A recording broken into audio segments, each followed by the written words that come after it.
SingleDad comforted a woman crying in the park. Her business card changed everything. It was the only quiet moment Jared had all week. Late afternoon sun filtered through the tired leaves of a park just a block away from their apartment.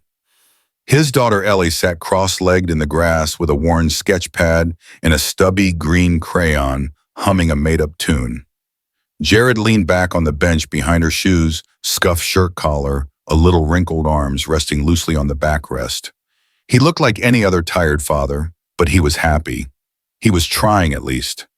That's when he noticed her across the small clearing, half hidden by a tree.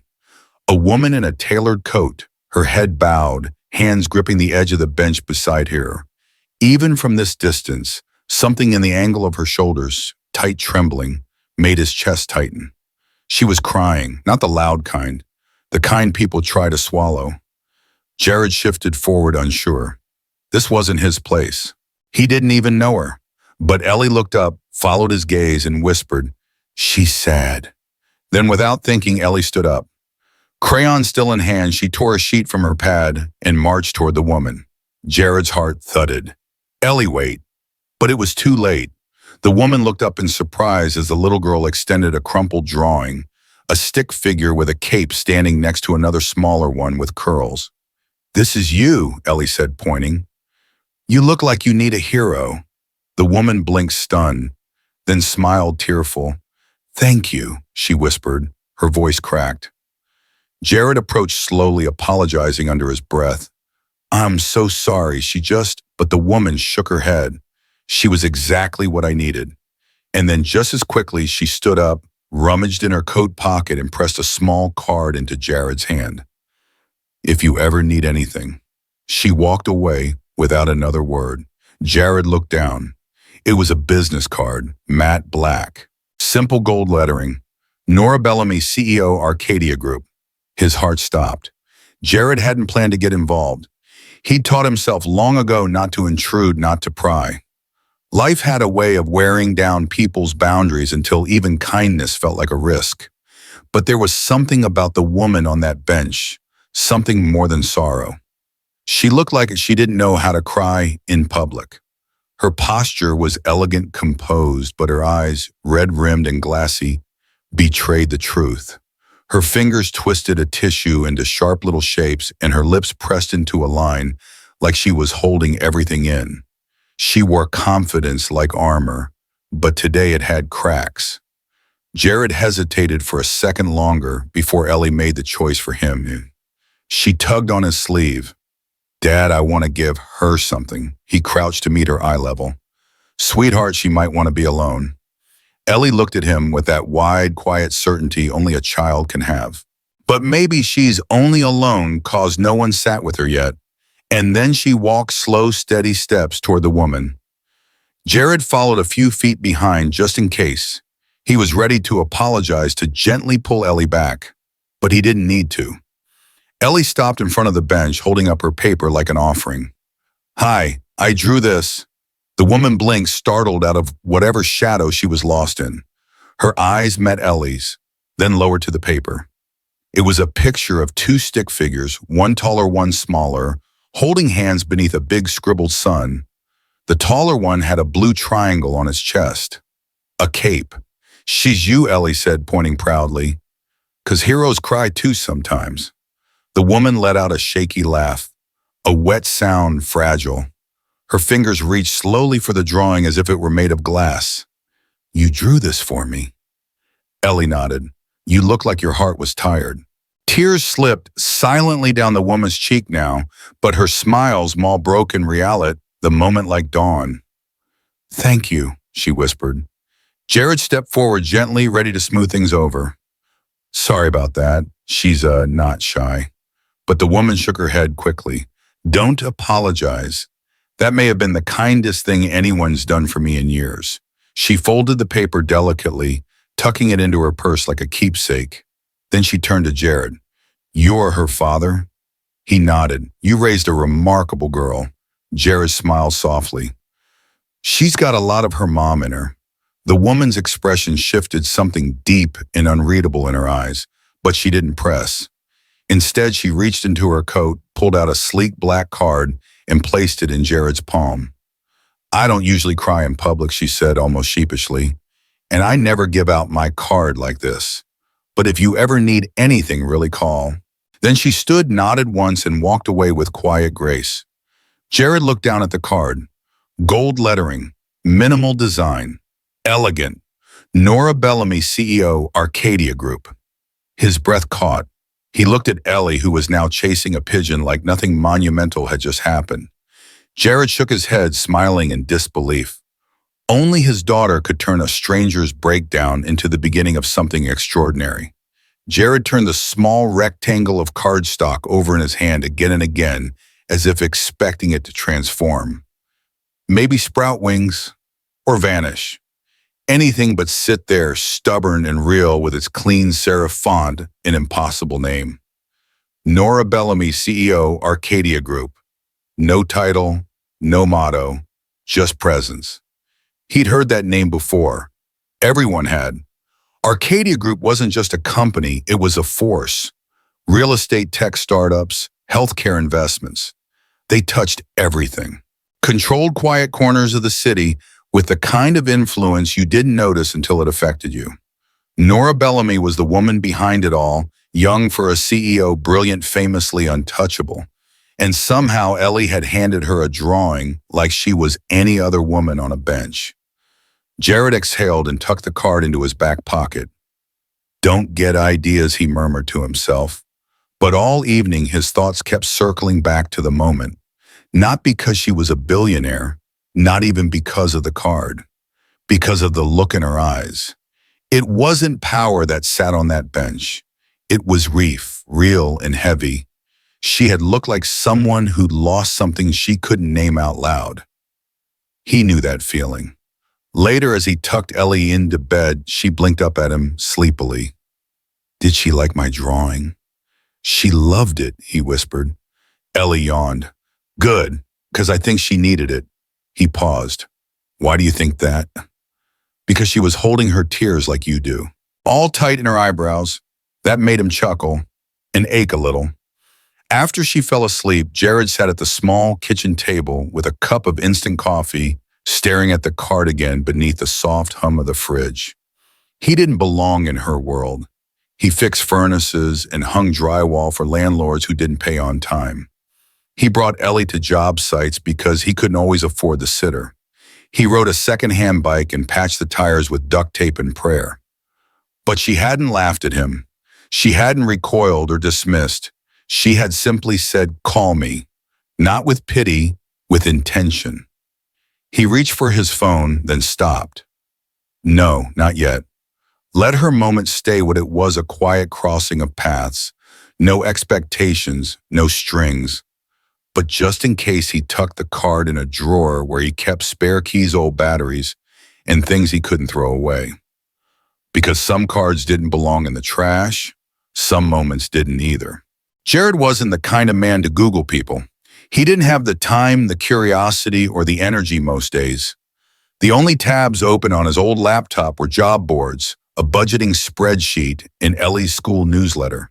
But that night, after Ellie had drifted off and the house was quiet, he found himself sitting on the edge of his worn couch, the business card resting beside the trackpad like it was watching him. Nora Bellamy. He typed the name slowly, half expecting it to autocorrect into something fictional.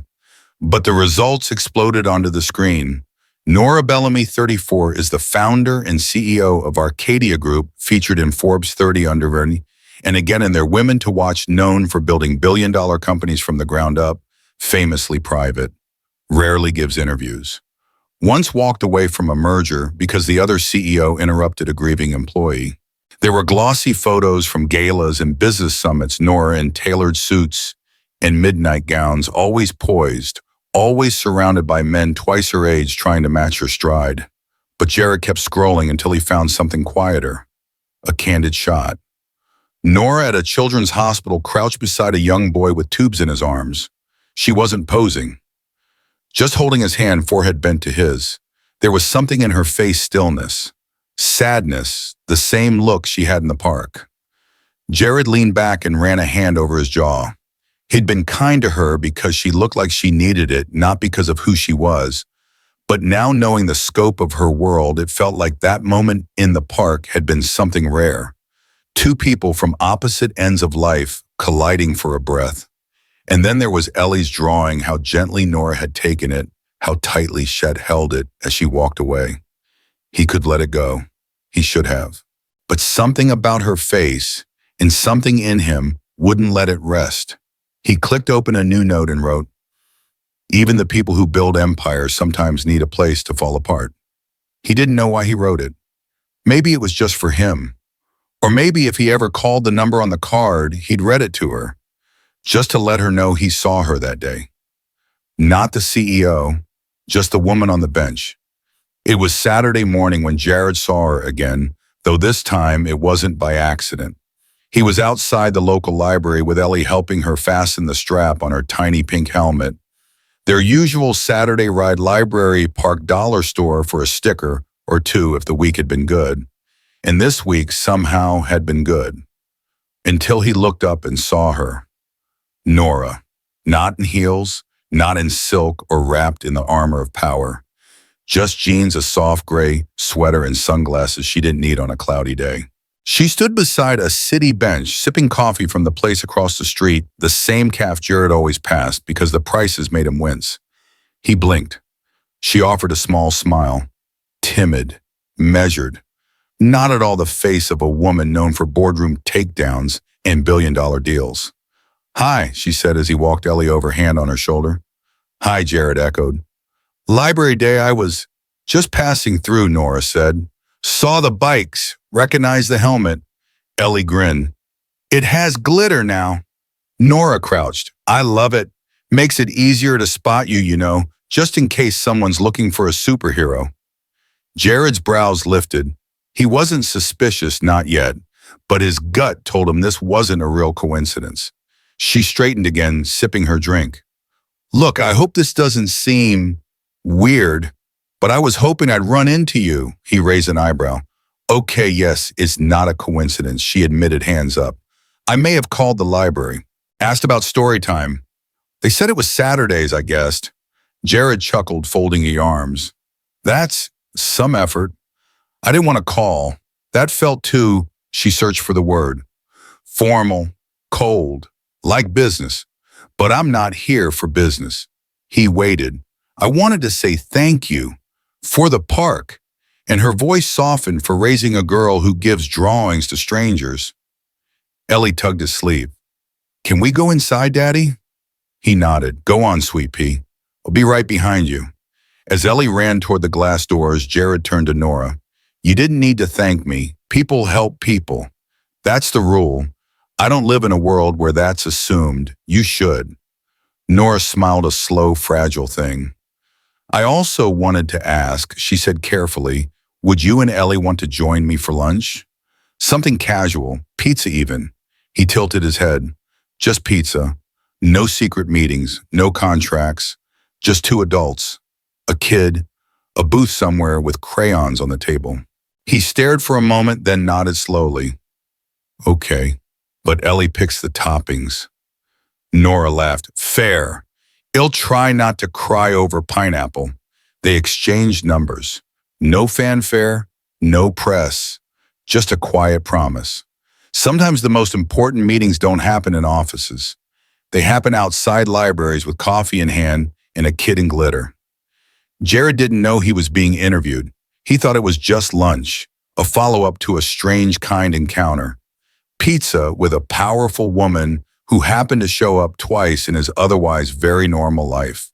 But Nora had a plan. She needed help, not just someone with a arsome, someone with heart, with patience, with backbone. And Jared, she hadn't been able to stop thinking about the way he knelt beside her in the park like he had all the time in the world. No judgment, no agenda. That kind of presence was rare. So she crafted a test. "I'm working with a community arts program," she said over their pepperoni and mushroom pizza, "and we need volunteers to help guide some of the teens through life planning. Stuff like budgeting, job prep, how to read a lease." Jared wiped Ellie's fingers with a napkin before turning back to Nora. That's important, really important. We're holding informal sessions over the next few weeks. No experience required, just life. She watched him carefully. Jared hesitated. I don't know what I'd offer. Perspective, she said simply. And patience, you've got both. I'm no teacher. You're a single dad who's figured out how to stretch $5 into dinner in a bedtime story. I'd say you've taught something already. He looked down a little embarrassed. I can't promise what you need. I'm not asking for promises, just a few hours. Come see what it's like. Ellie leaned across the table, cheeks stuffed. Daddy always helps people. Jared smiled softly. All right then, we'll give it a try. He didn't know she already owned the program, that she was the founder, the main funder, the heartbeat behind it. He didn't know the volunteers she mentioned were on salary, or that she had carved out a space just for him quietly, respectfully. All he knew was someone asked him to help, and that felt good. He didn't need to know he was being observed. Because Nora wasn't testing his skills, she was watching his integrity. And day by day it was becoming clear, he wasn't just good for a role. He might be the kind of person she hadn't known she was searching for, not just in work, but in life. It wasn't meant to be a test. But life has a way of revealing truths when no one's watching, except this time someone was. The community center buzzed with soft chatter, laughter, and the clink of folding chairs. Nora had invited a few colleagues to observe the pilot workshop quietly, a small group of potential sponsors, creatives, and organizers. People Jared didn't know, but who knew a lot about Nora. They were the kind who made decisions behind frosted glass doors. And Jared, he was just wrapping up a session on budgeting with 3 teens using a pizza flyer and a crayon to explain the difference between wants and needs. Does this mean soda is a need or a treat? One of them joked. Depends who's asking, Jared laughed. But if you have $5 and 2 of it goes to soda every day, you're going to be thirsty and broke. The kids laughed. They liked him. They listened. Nora stood near the back, arms crossed loosely, a small smile tugging at the corner of her mouth. A woman beside her whispered, "Is he a consultant?" "No," Nora replied, eyes still on him.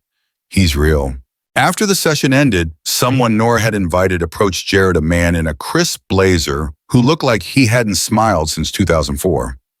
"Mr. Carter, is it?" he said, extending a hand. "We're having a small dinner nearby. Some of us were impressed. We'd love to talk more about possible roles, funding ideas." Daddy Ellie's voice rang out. She had come with Nora's assistant, clutching a paper cup of melting ice cream, eyes already scanning the room. When she spotted him, she lit up and ran. "Hey, kiddo." Jared scooped her into a hug. "How was your treat, Cold? But I saved the gummy bear for you." The man cleared his throat politely. "Shall we?" Jared glanced at Ellie. Her fingers were sticky, her shoes untied. Her face radiated joy. He smiled softly. "Thanks, but I have a dinner date already." The man blinked. "Ah, of course." Jared didn't even look back. He sat with Ellie at a side table, wiping her hands, stealing bites of her cone, letting her chatter on about story time and cloud shapes. From the hallway, Nora watched. It wasn't disappointment in her eyes, it was clarity. He could have networked, could have pitched himself or shaken hands with the right people. But instead, he chose the girl in mismatched socks and melted sugar on her cheek. He chose heart. Later that evening, Nora wrote a note in her journal. "The man who passes up a room full of power for 5 minutes of ice cream, that's the kind of partner I want in every sense of the word." She hadn't meant to fall. But it turns out love sometimes arrives wearing duct-tape shoes and carrying a pink backpack. The invitation came with no grand gestures, no business suits, no hidden motives. Just Nora.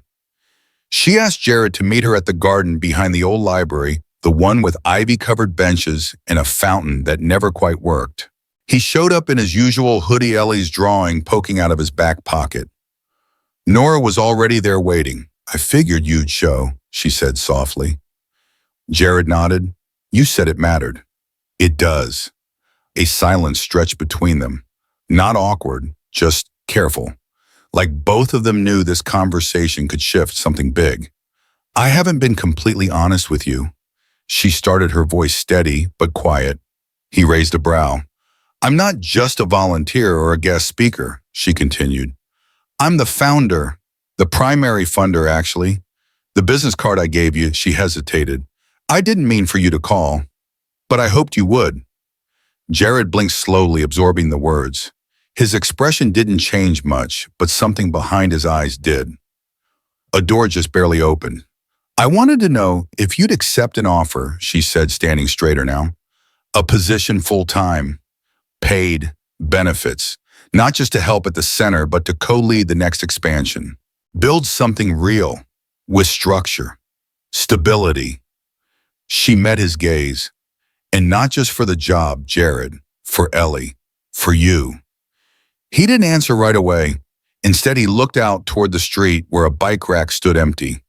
He thought about every gig job, every night he'd stayed up calculating rent, every moment he'd told Ellie it was okay they shared noodles again. And he thought about that day in the park. Her tears, his silence, her card. Why me? He finally asked. She smiled, a small, quiet smile that didn't need to prove anything. Because when no one else saw me, you did. Not as a title, not as a paycheck, just a person. She stepped closer.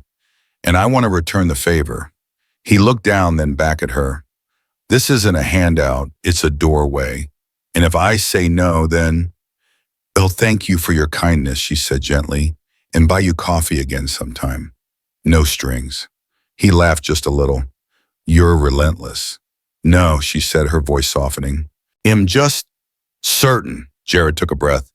The weight on his shoulders hadn't vanished, but it had shifted. And in the space where fear usually lived, something else had started to grow. Hope. The new job came with a key card, just a small piece of plastic with his name on it, Jared Carter printed neatly beneath the center's logo. But when the receptionist handed it to him with a welcome aboard, Jared didn't take it right away. His hand hovered. There were no crowds cheering, no medals, just a little buzz in his chest he couldn't quite name, something between pride and panic. Ellie, waiting nearby with a juice box, looked up and beamed. You're official now, Daddy? He smiled, kissed the top of her head, and said all the right things. But inside it twisted. That night, after Ellie had fallen asleep with her stuffed giraffe tucked under her arm, Jared sat alone at the kitchen table, key card resting on his palm like a question he hadn't answered yet. He thought about all the others, men and women, who had gone to college, networked in polished suits, earned degrees. He thought about his hands, rough, calloused from years of physical labor. Hands that fixed broken chairs, wiped tiny tears, packed school lunches at 5 a.m. He hadn't gone to school for this. He hadn't interned. He'd just shown up over and over, and somehow that was enough. He didn't feel like he'd earned it. He felt like he'd tripped into someone else's success story. When he shared this with Nora the next day, quiet, honest, and uncomfortable, she didn't correct him. She didn't wave it away with flattery or tell him to get over it. She simply said, "Glory doesn't always arrive through the front door, Jared. Sometimes it comes in through the back with a tired heart and muddy shoes." He looked up. "You think I haven't felt that too," she added. "Like I had to keep proving I was enough because I didn't grow up with this title, because my father said I'd ruin everything if I ever led something on my own." Jared was silent. "You don't owe the world proof," she continued. "You just owe it your truth." That stuck with him. Later that week, after a long day of leading workshops and patching a leaky faucet in the rec center kitchen, he passed the hallway mirror and caught a glimpse of himself, sleeves rolled up, name badge, crooked Ellie's crayon drawing peeking out of his satchel. And for the first time in a long time, he didn't look like someone playing a part. He looked like someone who had arrived quietly, steadily, and without apology. Guilt still lingered sometimes, but it had learned to walk beside something stronger. Pride. It was a Saturday morning, the kind where the sky was soft and blue, and the world hadn't quite decided if it was ready to be loud yet. Jared sat on the porch steps of their small apartment, coffee in hand, elbows on knees. The new job had been going well. The kids at the center responded to him. Nora had given him more responsibility, and the paycheck meant groceries weren't a guessing game anymore. But something still tugged at him. Was it right to take help? Was he just lucky, or simply someone filling a space that belonged to someone else? The screen door creaked open behind him. Ellie stepped out in her favorite purple pajamas, her giraffe tucked under one arm and a folded piece of paper in the other. "Daddy," she said, climbing into his lap. "Morning, Elle," he murmured, brushing her hair back. She handed him the paper. A drawing. It was a picture of him holding her hand, standing beside a group of kids. Above them, she had written in big wobbly letters, "My dad helps people." Jared smiled faintly. "You drew this?" Ellie nodded. "I showed Miss Nora yesterday. She said it should go on the wall." He blinked, his throat tightening. "It's beautiful, sweetheart." She looked at him, brow furrowed like she was thinking hard. "Daddy, yeah, why do you always look sad when people say you're good?" He blinked again. Ellie reached up and touched his cheek. "You told me that being kind is brave, even when it's hard. So why don't you let it be good for you too?" Jared stared at her. She wasn't trying to be wise. She wasn't giving a speech. She was just saying what she'd learned, what he had taught her. And now she was giving it back to him. He pulled her into a hug, breathing in the warmth of her little body, her steady heartbeat, the scent of strawberry shampoo. "Thank you," he whispered into her hair. Ellie grinned. "Want me to draw another one for your office?" He chuckled. "I'd like that." And in that moment with crayon, heart, sleepy eyes, and a reminder that kindness doesn't just move outward, it circles back. Jared felt the weight of doubt lift just a little, because his daughter saw him, and that was enough to keep going. The office smelled faintly of fresh paint and lemon polish. Jared stepped inside, slowly holding the key Nora had given him just that morning. It clicked softly in the lock, like the start of a new chapter. The room wasn't big, but it had a window that caught the morning sun, a second-hand desk polished to a gentle shine, and a corkboard where someone had already pinned up Ellie's crayon drawing, "My dad helps people." He set down his bag, ran a hand over the desk, and sat. There was no leather chair, no glass wall, no nameplate in gold. Just the kind of space where kids could walk in and know they were safe, where ideas could be drawn with markers and feelings could be heard between silences. He heard Nora's voice in his head from a conversation earlier that week. "It's yours to shape, Jared. This role, I didn't create it for you. You did, with who you are, so own it in your way." He had nodded then, unsure. But now as he opened the drawer and found a stack of sticky notes, a few bent pens, and a paperclip chain Ellie had made for him just in case you get bored, he smiled. This was his desk, not because of a title, because he had earned trust, because he'd shown up for months, for years, with no promise of reward, just at a deep belief that showing up mattered. The knock on the door came around 10 a.m. "Come in," he called. A boy peeked in, Leo, the shy sixth grader who rarely made eye contact. "Mr. Jared, my sister said you fixed her bike chain. Could you maybe help me fix my shoelace?" Jared grinned, standing. "Let's do it together." As he knelt to help, he thought of all the desks he'd never sat at the interviews. He never got the opportunities that passed him by. And somehow he wouldn't trade a single one. Because this desk came with kids who trusted him, a daughter who looked up to him, and a job that didn't ask him to be someone else, just to be present. New desk, same hands, same heart, same dad. The bench hadn't changed. Same worn wood, same chipped paint on the backrest, same view of the duck pond where Ellie had once handed a drawing to a crying stranger. But this time, everything else had changed.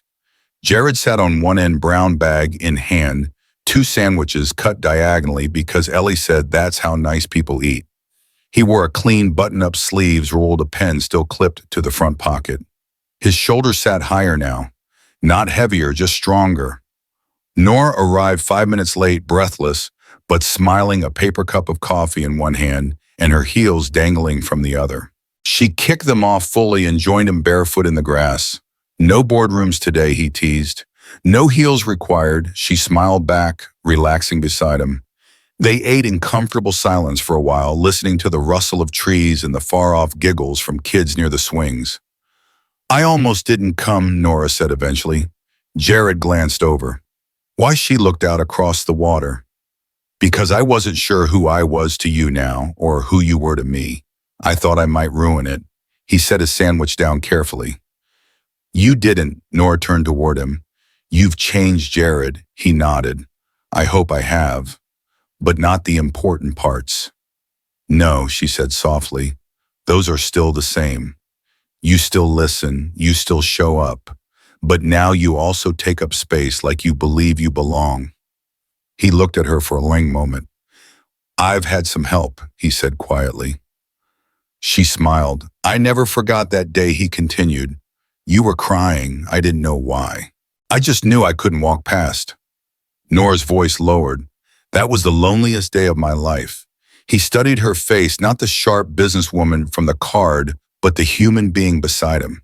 Barefoot in the park. Honest. I'm glad you didn't stay in that place, he said. I'm glad you didn't let me, she replied. A breeze swept through the leaves above. Neither of them moved to leave. I don't know what this is, Jared said finally, gesturing between them, but I know it matters. Nora didn't answer right away. Instead, she reached into her bag and pulled out something folded. Ellie's drawing, carefully laminated, tucked into a protective sleeve. You left it at the center when she said, I kept it on my desk. I think I needed the reminder more than you did. Jared smiled surprised. You held on to it all this time. She nodded. It reminded me that even on the worst days, kindness can still find you. They sat there a while longer, watching the ducks and clouds, two people not lost anymore. Not quite found maybe, but choosing the same bench again. The envelope wasn't thick, just a simple cream-colored fold, sealed with a silver wax stamp. Jared found it on his desk one morning at the community center. No name on the front, just his. Inside, there was a typed note on Nora's personal stationery. For Ellie's future. And the future shall grow beside. You believed in people when no one believed in you. Let me do the same now. N. Below it were two pieces of paper. The first confirmation of Ellie's full scholarship to a progressive arts and STEM school just a few miles away, a place Jared had dreamed of for her but never dared to consider. The second, a signed donation agreement funding an after-school mentorship program, the very one Jared had scribbled on a napkin over coffee with Nora just weeks ago.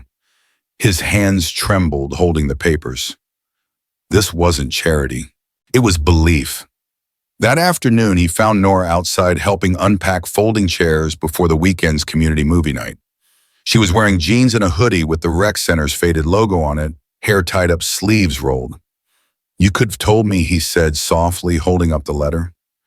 She smiled without turning. You would have tried to talk me out of it. He laughed under his breath. Maybe. Nora stood brushing her hands. I didn't do this because you needed help, Jared. I did it because you had vision, and I finally stopped long enough to see it. He stepped closer. You're not just changing Ellie's life, you're changing mine. You already changed mine, she replied. There was a pause, one full of the words they hadn't yet said but were slowly finding the courage to speak. Ellie ran over, then clutching a flyer for the school with wide eyes. Dad, they have robots in a treehouse library. Jared knelt beside her. Do you want to go? She nodded, bouncing. Will Miss Wara still visit me? Nora laughed and nodded. Only if I get a tour of the treehouse. Ellie grinned. Deal. As they stood together, Nora, Jared, and Ellie in the middle of a makeshift community center filled with folding chairs and paper signs, it didn't feel like a transaction. It felt like family investing in each other. In resilience, in dreams, in second chances that felt more like beginnings. At first, it was just a few more kids showing up after school. Then came the paint cans donated from a local shop Jared once helped during a late-night leak. Next, someone offered music lessons. Another brought books. The mentorship program Nora helped fund bloomed faster than anyone expected. But what surprised Jared most wasn't the money or attention, it was the people. Fathers who once kept to themselves started showing up with sandwiches and folding chairs. A teenager Jared had once quietly driven home on a stormy night was now teaching coding to younger kids. Even the grumpy groundskeeper had carved a little garden by the fence just for the little ones to see something grow. Jared didn't speak much about what he'd done. He didn't need to. It was in the way Ellie ran to the center each afternoon eager to help, in how Nora sat on the floor with toddler's suit jacket tossed aside reading aloud, in how people began to linger just a bit longer after events folding chairs together, sweeping, laughing, staying. One evening as the sun dipped low and golden light filled the courtyard, Jared stood near the mural they'd all painted together, bright hands and names and wishes lining the wall. A small plaque sat beneath it. Nora had insisted on it, in honor of Jared Bennett, who fixed more than broken things. He built a place where people feel whole. He blinked hard, brushing a thumb over the words. Behind him, Ellie's laugh rang out as she played tag with her friends. And beside him, Nora quietly slipped her hand into his. Not everything had changed overnight, but the world around him, the world Jared helped shape through quiet compassion and steadfast love, had undeniably grown softer, brighter, more possible. Not because he chased praise, but because he simply never stopped showing up. The park hadn't changed much. Same weathered bench beneath the tall elm, same path winding past the duck pond, same breeze carrying laughter from the nearby playground. But everything else had. Jared sat on the same bench where 1 year ago he had found a stranger in tears. He could still remember how small Ellie's hand had looked as she offered her drawing, how unsure he'd been to sit beside someone who seemed so lost, someone who now sat next to him again, but not as a stranger. Nora had a coffee in one hand, Ellie's sketchbook in the other. She was flipping through old pages, crayon suns and stick figure dances and misspelled poems. Treasures. Ellie twirled in the grass nearby, her backpack filled with books from her new school. She waved, giggling, before running toward the playground. Jared smiled. "She's still the same," he said. Nora nodded, but stronger. A beat passed. He looked at her. "So are you." Nora leaned back, letting the sun warm her face. "A year ago, I thought I had lost everything. But sitting here now, I think that moment was the beginning." They sat in silence for a while, not needing to fill the space. Around them, the world moved gently. A mother lifted her baby. A jogger passed with a dog barked in the distance. Jared reached into his coat pocket and pulled out a folded napkin, yellowed now but still intact. On it, a faint sketch of a garden space and a few notes about a community program. The same napkin he'd shown Nora that day in the caf. She smiled when she saw it. "You kept it. It reminded me not to give up," he said, even when things felt impossible. She touched his hand gently, her voice soft. "You remind me of that every day." As the sky turned gold, Ellie ran back to them, breathless and bright-eyed. "Can we get ice cream?" Jared chuckled. "You asking me or Miss Nora?" Ellie looked between them. Both. They stood together, three figures, walking slowly along the park path. One little girl skipping ahead, two adults walking in step behind her. The bench behind them remained quiet, weathered and waiting, just like it had before the day everything changed. A small bronze plaque sat on the bench beneath the elm tree. "To the ones who sit, listen, and stay, even when they don't have to." No signature, no names, just a quiet tribute. Jared didn't need his name on it, neither did Nora. What mattered was that the bench had become something more than a place to rest. It had become a beginning for others, couples with coffee, students with sketchbooks, tired parents watching children chase the breeze. The mentorship center they'd built now had branches in 2 more neighborhoods.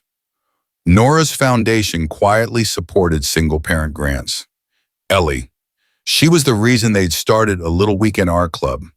She still carried around her colored pencils and always offered extras. On Sundays, Jared and Nora still visited the park, sometimes together, Sometimes with Ellie racing ahead, narrating new stories showed imagine. But every so often they'd find someone sitting on that bench, someone quiet, uncertain eyes rimmed red. And Jared would offer a smile, Nora would offer time, and Ellie without fail would dig into her bag, pull out a drawing and offer it with both hands. Because that's how everything had started, with kindness, with listening, with staying. And sometimes that was all it took to change a life forever.